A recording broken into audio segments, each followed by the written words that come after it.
Halo, halo, apa kabar? Semoga selalu dalam keadaan sehat walafiat, tetap semangat. Saya Suno Arif dari Forum News Network. Bung Rocky, Presiden Prabowo tadi malam sudah mengumumkan susunan kabinetnya. Siapa duduk di mana, partai apa dapat berapa jatah menterinya, dan posisinya apa. Siapa kelompok bisnis yang paling banyak menempatkan menterinya. Ini juga penting kita soroti juga, dan ini semua sudah terbaca dengan jelas. Hari ini tinggal pelantikan dan setelah dikumpulkan di Lembah Tidar selama beberapa hari itu langsung bekerja. Apa yang bisa kita baca dari kabinet gemuk Prabowo ini, dan ada juga yang menyebutnya sebagai kabinet obesitas karena jumlah anggotanya itu lebih dari 100 orang menteri. Ya, semua sudah selesai. Artinya Pak Prabowo sudah pastikan siapa yang akan mendampingi beliau selama 5 tahun ke depan. Dan peradaban politik mulai dihitung sejak nama-nama itu, susunan kabinet maksud saya, dilengkapkan pada pelantikan presiden. Jadi dalam satu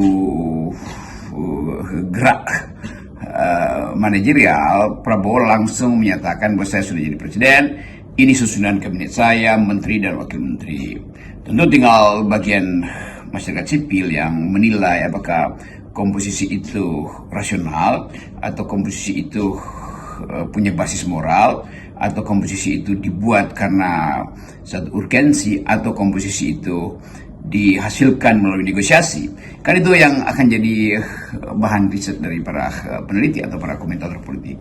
Tapi hal yang bisa dipastikan bahwa tantangan di depan itu sangat berat, dan komposisi yang sebesar ini dia harus diorkestrasi oleh seseorang yang paham betul bagaimana sifat dari kebijakan, apa impactnya terhadap pandangan luar negeri, bagaimana skala-skala dan indeks-indeks yang berantakan soal demokrasi, soal ekonomi, soal korupsi itu diperbaiki. Jadi kelihatannya ini kabinet yang ya daily activitiesnya adalah memperbaiki citra. Itu saya kira hal pertama tuh, karena kabinet sebelumnya ada di dalam kondisi yang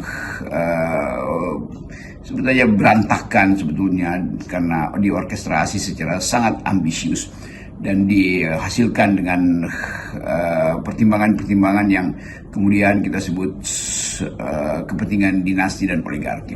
Jadi sekali lagi kita fakta itu ada di depan kita, dan kabinet tentu harus mulai dengan fakta pertama itu, bahwa di antara mereka ada Menko, ada lembaga yang tidak dikendalikan Menko, dan ya faksionalisme di dalamnya sangat lebar, juga kepentingan partai tentu dari hari pertama sudah mulai mengincar apa yang bisa dimanfaatkan untuk kepentingan internal partai, dan semua itu akan sangat tergantung pada dalil yang diucapkan oleh Pak Prabowo bahwa dia akan memimpin demi rakyat, bukan demi keluarga, bukan demi individu, bukan demi grup. Nah itu sebetulnya alasan kenapa ada hak publik untuk mulai menilai apakah kontras yang dibuat oleh Pak Prabowo dengan menyebut bahwa hanya untuk rakyat, bukan untuk keluarga, demi masa depan Indonesia, bukan demi masa depan satu kelompok, apakah janji itu yang kita sebut sebagai pertanggungjawaban etis dari seorang pemimpin bisa dia wujudkan, atau mungkin akan banyak variasi di tengah jalan. Tapi di sementara kita hanya bisa katakan itu bahwa sudah diucapkan, dan komposisi itu yang akan kita lihat akibat-akibatnya pada pembentukan opini publik sejak hari ini tentu saja. Yang jelas dari nama-nama yang diumumkan Pak Prabowo, sebagian besar publik telah mengenalnya karena mereka ini sebelumnya adalah menteri maupun wakil menteri di era Pak Jokowi.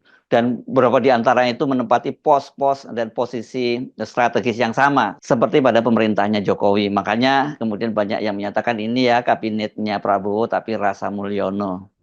Iya, tentu saja publik mengenali figur-figur itu karena sebagian besar itu limpahan dari kabinet sebelumnya tuh, yang sekarang disebut kabinet merah putih. Atau kalau ya tentu saya kenal mungkin 80-90% saya kenal mereka yang ada dalam susunan itu. Tapi kan itu pengenalan yang sifatnya publik. Ya beberapa saya tahu secara pribadi, punya mental yang bagus, punya asumsi-asumsi masa depan yang tahu karena saya berteman dan bisa bicara secara personal. Tetapi urusan personal itu kan bukan urusan yang bisa dijadikan faktor untuk mempengaruhi kebijakan. Kan tetap ini adalah kabinet yang dipimpin Pak Prabowo, dan wakil presidennya adalah Pak Gibran. Jadi semua hal yang sifatnya publik itu mesti kita bedakan dengan persahabatan kita tuh. Mungkin orang akan anggap lihat bahwa ya ada problem di dalam persahabatan, tetapi sekali lagi kebijakan publik itu ada jarak. Kita mesti bikin jarak. Karena saya kenal dan berteman baik, tapi harus ada jarak etis antara mereka yang berkuasa dan yang tidak berkuasa. Kan itu dasarnya kan. Demikian juga masyarakat sipil, saya kira teman-teman LSM tahu beberapa teman yang ada di situ, dan saya kira ada kesepakatan etis bahwa yang ada di dalam ya silahkan, tapi yang ada di luar juga jangan diganggu dari dalam. Kan itu batas sebetulnya batas kemampuan akademis kita untuk melihat bahwa kondisi politik itu diuraikan dari dalam bentuk kebijakan, dan hasil uraian itu akan mempengaruhi tuntutan publik. Jadi sebetulnya koordinasi makro mikro dalam ekonomi sama aja dengan koordinasi eksternal internal dalam politik. Nah, sekali lagi kemampuan kita untuk ya mulai meraba apa sebetulnya akan terjadi di masa depan itu didasarkan pada pengetahuan kita tentang kualitas mereka yang ada di dalam. Jadi sekali lagi evaluasi mungkin hanya harus diberikan tetap secara publik, dan itu tidak akan mengganggu persahabatan. Harusnya begitu, dan keharusan itulah yang menjadi alasan kenapa selalu akan ada kritik, kenapa selalu akan ada different point of view, kenapa akan selalu ada jarak, sebetulnya jarak komunikasi yang mungkin akan macet, karena persahabatan kadang-kala dijadikan alasan untuk tidak memberi kritik. Tetapi sekali lagi saya percaya bahwa teman-teman LSM, masyarakat sipil yang punya akses dengan mereka yang ada di dalam kabinet akan mengambil jarak atau akan membuat jarak supaya tidak terlihat konflik of interest, apalagi diganggu atau digoda oleh oportunisme atau pragmatisme untuk hal-hal yang sifatnya material. Nah, karena sekarang nih hampir semua partai itu berada di kabinet, atau ini tetap mendukung pemerintahan tetapi tidak ada di kabinet seperti Nasdem, ini kecuali PDIP yang tersisa ya. PDIP pun juga kelihatan sekali ya oposisi setengah hati, karena masih ada terus lobby-lobby yang memungkinkan mereka itu nantinya masuk ke dalam kabinet. Karena itu saya kira peran civil society, media sosial itu harus mengambil alih peran oposisi yang seringkali ini perilaku dari kelompok-kelompok seperti kita ini disebut menyinyiri gitu, Bung Rocky. Pasti talk show masih akan berlangsung, critical discourse dari kalangan akademisi tetap akan berlanjut, karena kita udah tiba pada satu sikap, pada satu hasil atau kesimpulan akademis bahwa kekuasaan itu memang harus dipersoalkan setiap hari terus menerus tuh. Jadi soal nyinyir-menyinyir itu ya bukan itu maksudnya. Itu hanya semacam bagian luar dari kritik itu. Ada orang yang bercanda, menyinyir, membuat satire. Kan tetap itu fasilitas untuk mengucapkan sesuatu yang tidak mungkin diuraikan secara sangat akademis, dan rumus-rumus akademis itu kan kadang-kadang sangat abstrak. Karena itu dipakailah cara satire misalnya. Jadi itu biasakan saja. Dan indeks kemasukakalan atau indeks rasionalitas politik justru dihitung, diukurkan pada reaksi dari kekuasaan. Kalau menerima semacam sinisme, menerima semacam satire, menerima semacam bahkan olok-olok netizen kan. Jadi kita mesti mulai mendukung satu kondisi baru dalam politik kita, yaitu karena lembaga oposisi tidak diresmikan, maka bukan bentuk oposisi, pikiran oposisi pasti akan tumbuh dengan sendirinya, kan itu intinya. Tetapi juga belum kita bisa pastikan atau belum kita bisa hitung secara sempurna bagaimana komposisi di DPR. Kan tetap anggaran, perencanaan pembangunan itu ada kesepakatan antara pemerintah dan legislatif, dan cuaca politik bisa berubah kalau hal yang diperbutkan sebagai sumber ekonomi politik demi mengaktifkan kebijakan publik itu terhalang karena ya kita tahu bahwa DPR itu bisa juga dengan cara yang sangat soft mulai mempersoalkan legitimasi dari kabinet. Kan kemarin kita dengar bagaimana Pak Gibran disebutkan namanya, lalu yang ada bukan pujian tapi hujatan halus atau kritik halus atau olok-olok halus. Itu juga penanda bahwa kultur DPR tidak akan sesempurna mungkin dikendalikan atau diorkestrasi dalam nada yang sama dengan kabinet. Kan itu yang bagus juga, karena dari awal kita lihat ada sinyal ketidakpuasan atau sinyal yang masih memperhatikan potensi krisis legitimasi dari kabinet, karena di situ masih ada unsur-unsur yang belum selesai masalah etisnya, ya, terutama soal wakil presiden. Tapi itu menjadi urusan umum sebetulnya, dan bagi masyarakat sipil banyak hal yang harus ditagih atau dijaga, terutama kebijakan di bidang lingkungan, kebijakan di bidang hak asasi manusia, kebijakan di bidang social safety net dari pemerintah. Jadi banyak hal yang masih kita akan hitung, sementara kita tahu bahwa APBN kita terbatas ruang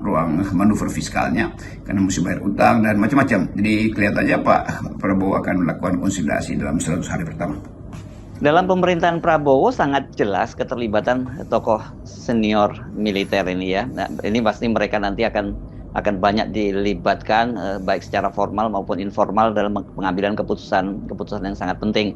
Yang embedded ke Pak Prabowo ada misalnya Letnan Jenderal TNI Purnawirawan Syafri Samsudin yang sekarang menjadi Menteri Pertahanan.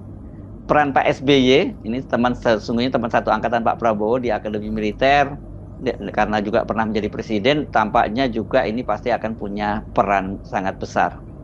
Ya tentu orang semacam Pak SBY, Pak Luhut yang merupakan senior dan di dalam semangat korps yang sama dengan Pak Prabowo, kan ada tradisi ya sebetulnya esprit de corps, pasti akan jadi sounding board, jadi tempat Prabowo sebagai presiden mengukurkan kondisi politik.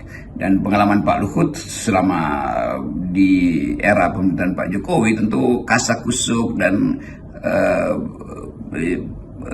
labirin politik itu dikenali dengan baik oleh Pak Luhut sebagai orang yang sangat dekat dengan Presiden Jokowi sebelumnya tuh. Demikian juga Pak SBY yang justru mengambil sikap kritis dari awal pemerintahan Pak Jokowi, dan sekarang ada di dalam wilayah yang akan ikut memberi warna pada politik kabinet Pak Prabowo, karena beberapa tokoh yang diasuh secara intelektual oleh Pak SBY ada di dalamnya tuh. Dan mungkin ada 3-4 orang yang betul-betul dikenali wataknya oleh Pak SBY dan berasal dari Partai Demokrat atau dari lingkungan Partai Demokrat, ada di dalam kabinet Pak Pak Prabowo. Jadi kelihatannya akan ada semacam unofficial senior advisor buat Pak Prabowo, dan pasti Pak Prabowo mengerti bahwa lingkungan itu yang memberi dia advis adalah senior-senior yang paham tentang apa yang terjadi di dalam masyarakat. Tentu Demokrat punya kaki-kaki sosial untuk tetap menuntun masalah-masalah yang bersifat memajukan demokrasi, karena itu adalah hobi Pak SBY. Demikian juga Pak Luhut yang mengerti relasi antara politik dan bisnis. Tentu sinyal dan pendapat beliau berdua, Pak Luhut dan Pak SBY, akan sangat signifikan di dalam mengikat secara paradigmatik isi kabinet dari Pak Prabowo. Saya sebutkan mengikat secara paradigmatik karena kelihatannya faksionalisme di dalam kabinet ini akan sangat besar, dan itu artinya pertandingan atau bukan pertandingan, sebut aja perlombaan untuk mencari akses pada APBN itu juga akan sangat tinggi. Jadi itu konsekuensi dari sebuah kabinet yang sangat besar untuk memenuhi prinsip persatuan yang diidealkan oleh Pak Prabowo. Tapi itu pilihan beliau, kita bisa nilai nanti setelah mulai terjadi gejala potensial konflik di dalam kabinet sendiri. Itu pasti akan terjadi karena sifat dari kekuasaan itu artinya ingin memaksimalkan, dan sifat dari organisasi adalah mengefisienkan. Jadi akan terlihat bahwa kabinet yang tidak diefisienkan langkahnya oleh Pak Prabowo itu pasti akan berhadapan dengan sifat politis yang sehari-hari akan jadi sumber konflik kebijakan karena isinya adalah partai-partai. Jadi itu dasarnya kenapa kita mesti terus bersikap memantau dan memberi sinyal, sebut aja sinyal pikiran alternatif bila kita mulai melihat ada ketidakkonsistenan di dalam pengelolaan negara. Saya kira itu. Salam dari FNN. Tetap 0%, salam akal sehat. Salam akal sehat.